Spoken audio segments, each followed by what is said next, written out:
Morning peeps, good morning everyone. How's everyone doing? Hopefully you guys are all doing well. Don't forget, if you're new to the channel, like, share, subscribe. Apologies, I have not changed the mic yet. I haven't changed the mic. If you don't know what I'm talking about, in the previous video I did point out that I would change this mic because someone pointed out this mic's just not as good as it should be, that the sound quality is a little bit off. So I said easy fix. This is an old mic. All I've got to do is plug in the new one, and I haven't done it as yet, so my apologies. I've got the new one. In fact, I've got like 4 of these, by the way. I might give one away. In fact, I might give this one away, right? I might give this one away. Anyone that's starting out, and this is a perfect mic to start out with, right? It doesn't need to be all fantastic. I mean, this is a perfect start out mic. So I might give this one away and the stand. So watch this space. All right, let's jump in and see what there is to talk about. No fight cards in the UK over the weekend, which is a joke. It's a joke. I do think that it should have been Cattrall Prograis. I can't remember the date, but I feel like it should have been Cattrall Prograis. But regardless, no fight cards over the weekend. The UK is just not good enough. Bear in mind, we have 4 promoters over here that have TV dates. 4. So we've got Boxer, we've got Queensberry, we've got Matchroom, and we've got the Sowlands and their deal with Channel 5. There are no excuses for there not to be a fight card every single weekend in this country.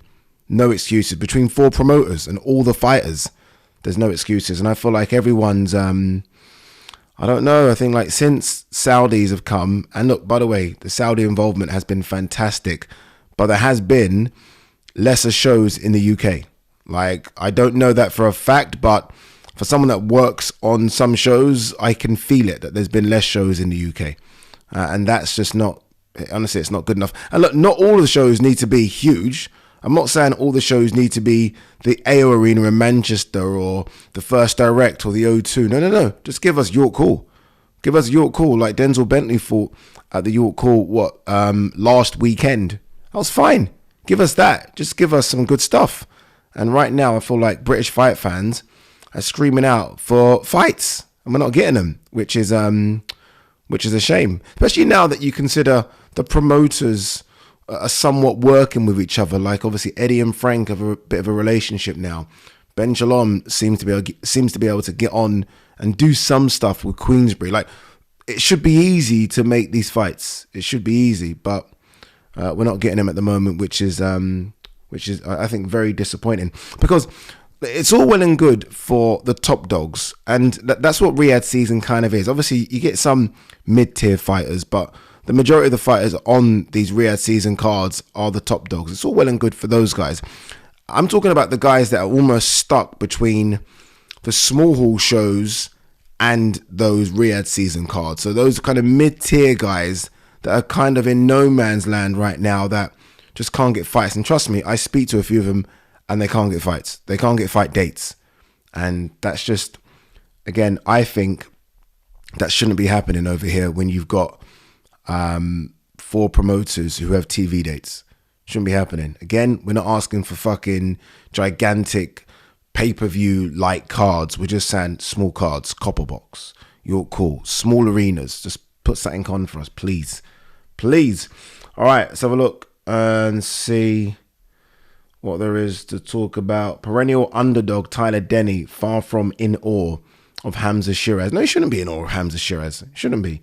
Tyler Denny is a very good middleweight, as this underdog mentality. Look, I was speaking to Spence Oliver. We did a show, Fight Night, on TalkSport the other day. Good to do that show, by the way. We had Denzel Bentley in the studio as well, but we did that show the other day, and he was saying, you know, you don't have to go that far back when Tyler Denny was having to sell tickets to get on a show. This is the other side of boxing that many people don't know about. He had to sell tickets to guarantee himself a position on the show. He will be chief support and walk out in front of 90-odd thousand 21st September. What an incredible journey. But what that journey brings with it is trying times, like, you know, having to fight through the mud, if you like. So he shouldn't be in awe of Hamza Shirez whatsoever. He should go out there and think, you know what? Me at my best cause Hamza Shirez a lot of problems. Hamza Shirez obviously a favourite in that fight. Hamza Shirez, I think, is one of the best middleweights in the world, but this is boxing. And I think you guys know that anything can happen in the sport of boxing. So good luck to Tyler Denny. Good luck to Hamza as well. I like both of those guys. And I think it's going to be a better matchup than I think a lot of people are thinking. Liam Smith says Josh Kelly is very talented but has flaws. Yeah, I think that sums up Josh Kelly perfectly.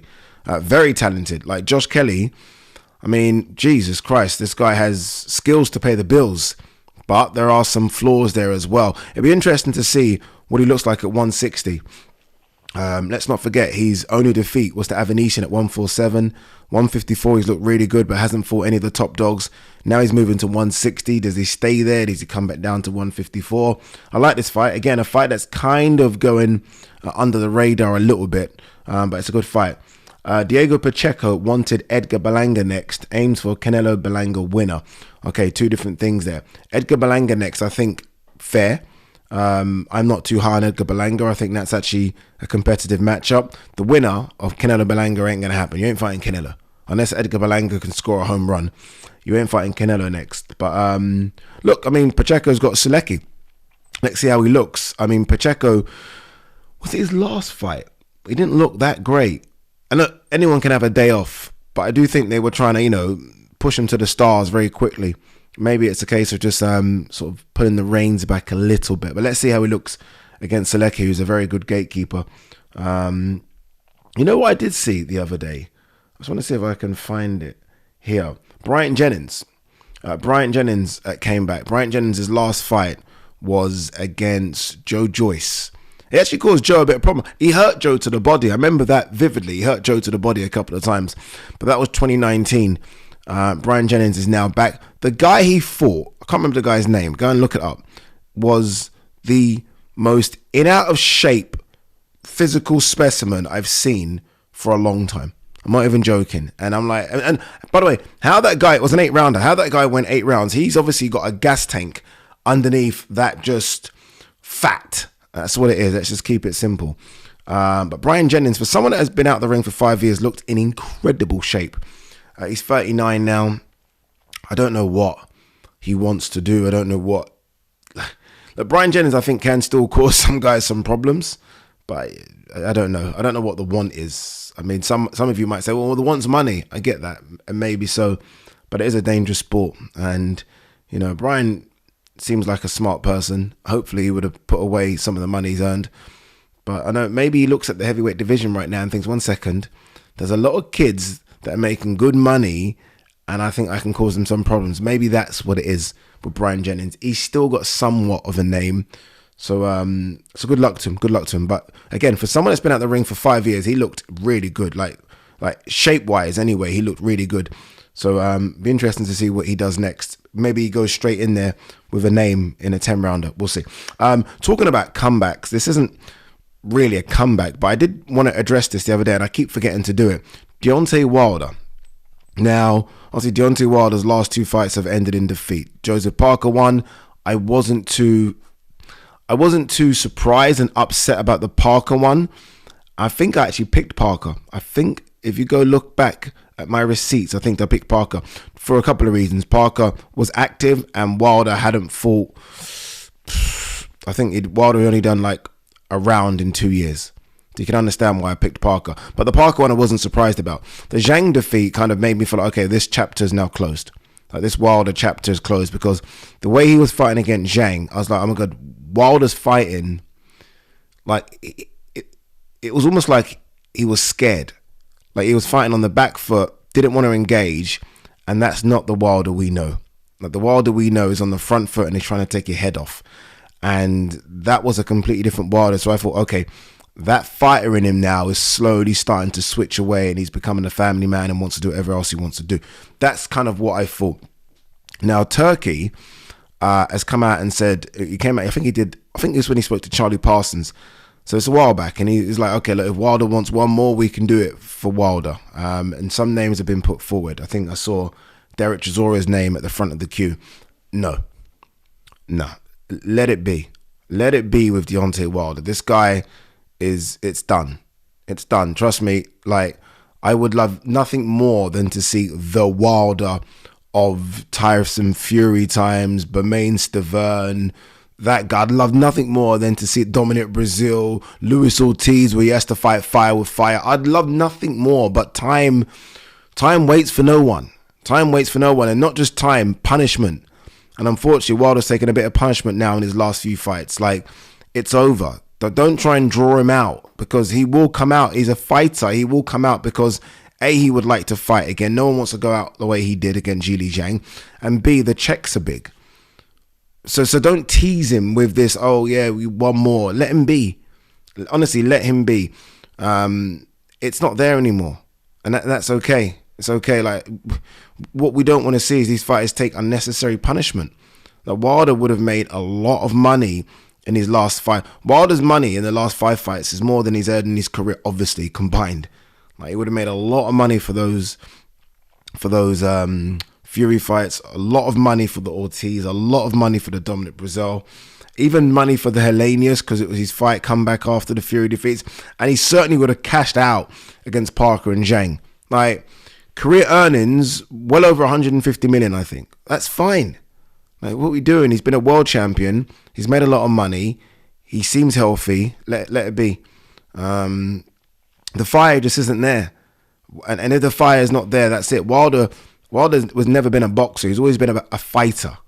And if there's no fight in him, then what are we doing? What are we doing? Seriously, what are we doing? So, hopefully Wilder doesn't respond to Turkey. I've had a look at Wilder's social media pages. He hasn't said anything. I think he's obviously going through something with his wife as well at the moment, so that's probably why he's off everywhere. Can't find him. But hopefully he doesn't respond. And even if he does respond, hopefully it's a response to say, guys, it's been a great career, but I'm done. Like, it would be so nice for this sport of boxing for fighters just to walk away. Like, okay, it's cool. We've done what we needed to do. Andre Ward-esque. I actually wouldn't mind seeing Crawford say enough's enough. Honestly, I wouldn't mind it. Especially if he doesn't secure the Canelo bag, it's fine.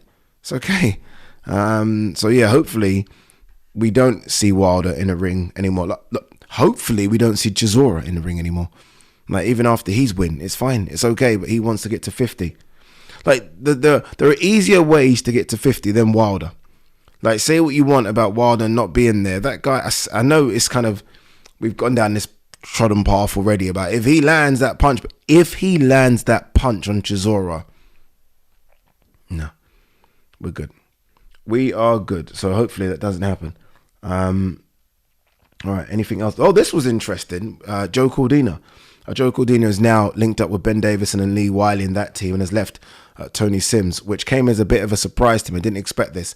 Again, like, it's a bit of a risky one in the lead up to the biggest fight of your career. Like, it's a bit of a risky one, right? All this talk of, or at least I say it anyway, fighters need 3 or 4 camps with a trainer to get in sync.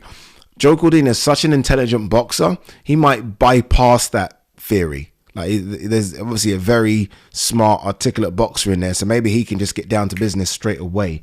Maybe. But it does surprise me a little bit that he's split.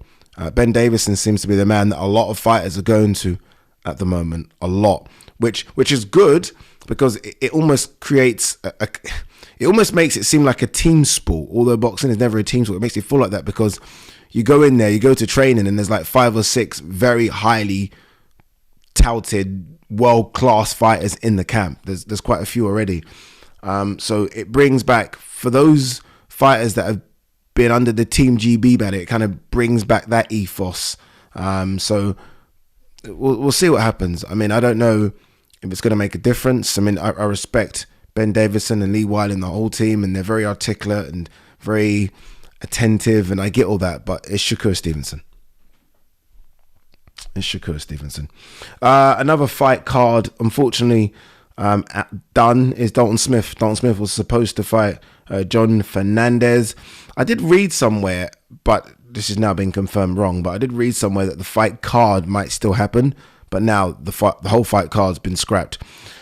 And this is kind of what I'm talking about in terms of sort of mid-tier fighters now, like, because there would have been a lot of mid-tier fighters on this card, and now you're trying to find dates for them, where you're going to go, what you're going to do. So it's a shame, because what I know Matchroom don't like doing anymore is these long 10 fight cards. 10 fight cards. Yeah, they don't like doing them anymore. They only really like doing 5 and maybe a couple before the bell.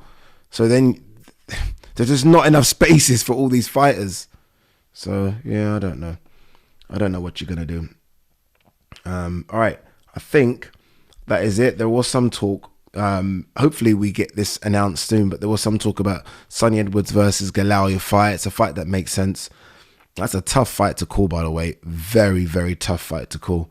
But yeah, hopefully we get that announced before the end of the year. We do need, again, it's not necessarily a big one over here, although we want that. We just need one over here. Just give us something, right? You know, okay, now give us something. We're starving. We are starving for fights over here. But yeah, all right, guys, girls, peace and love.